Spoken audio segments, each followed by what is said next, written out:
Assalamualaikum warahmatullahi wabarakatuh. Bertemu lagi dengan saya Rian Sastra Indonesia. Pada kesempatan kali ini saya akan melanjutkan pembahasan yang sebelumnya. Yang kalau misalkan kalian itu menonton video saya yang sebelumnya, yaitu mengenai unsur-unsur buku fiksi. Nah, untuk pembahasan yang sekarang yaitu mengenai struktur buku fiksi ataupun struktur dari buku fiksi lah, itu sama saja seperti itu. Nah, untuk struktur yang pertama yaitu adalah abstrak, ya abstrak. Abstrak di sini berisi mengenai penjelasan singkat ya mengenai isi dari keseluruhan cerita yang ada di dalam buku tersebut, seperti itu. Nah, abstrak ini di dalam buku fiksi boleh ada ataupun boleh digunakan ataupun boleh tidak digunakan. Jadi abstrak itu berisi mengenai penjelasan singkat dari keseluruhan isi yang ada di dalam buku fiksi tersebut. Jadi merupakan penjelasan singkat ya dari keseluruhan isi cerita di dalam buku fiksi tersebut. Nah, jadi dalam buku fiksi itu boleh digunakan ataupun boleh tidak digunakan ya, seperti itu. Nah, kalau misalkan kalian itu nanti sudah masuk ke jenjang perkuliahan, nanti kalian akan menemukan di skripsi kalian itu adanya abstrak ya, seperti itu.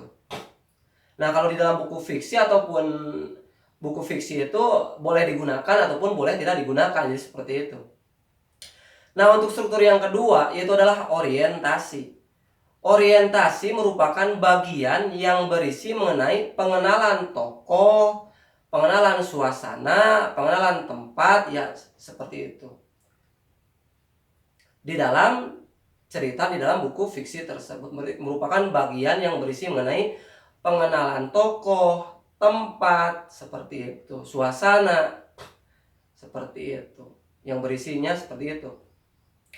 Nah, untuk yang ketiga yaitu yang berada di dalam buku fiksi tersebut, seperti itu. Cerita di dalam buku fiksi tersebut merupakan bagian yang berisi pengenalan tokoh, tempat ataupun suasana, seperti itu. Nah, untuk yang ketiga, struktur yang ketiga yaitu adalah komplikasi.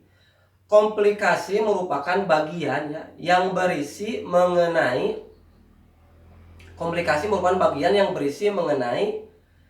awal mulanya suatu permasalahan ataupun konflik yang ada di cerita pada buku fiksi tersebut. Jadi seperti itu.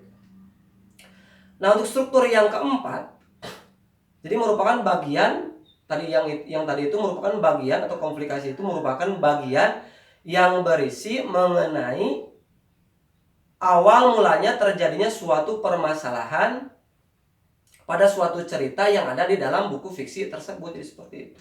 Nah, untuk struktur yang keempat yaitu adalah klimaks ya, klimaks. Klimaks merupakan bagian ya yang berisi mengenai puncak dari suatu permasalahan yang ada pada cerita di dalam buku fiksi tersebut. Jadi seperti itu.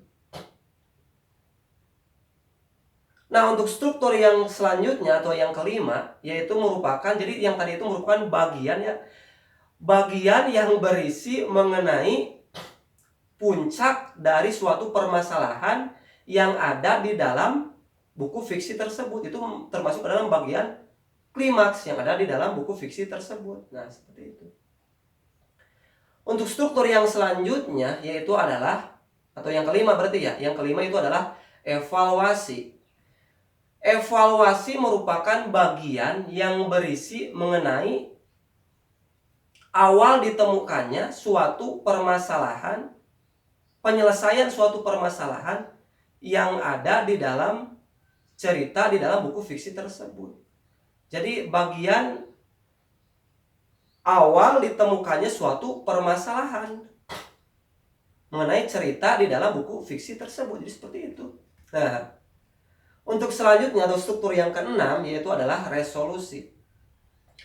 Resolusi merupakan bagian ya yang berisi mengenai inti ataupun akhir dari suatu penyelesaian suatu permasalahan. Nah, di dalam cerita di dalam buku fiksi tersebut. Jadi bagian akhirnya, bagian akhir yang berisi mengenai bagian inti ataupun akhir dari penyelesaian suatu permasalahan yang ada di dalam cerita di dalam buku fiksi tersebut. Nah, seperti itu. Dan untuk struktur yang ketujuh yaitu adalah koda ataupun reorientasi. Merupakan pesan ataupun amanat ya yang disampaikan oleh penulis. Pesan itu, pesan ataupun amanat ya.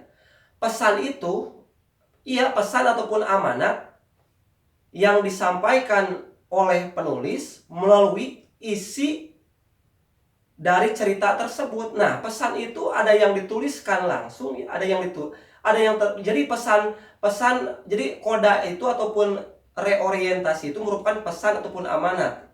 Nah, pesan itu ada yang tertulis, ada juga yang tersirat.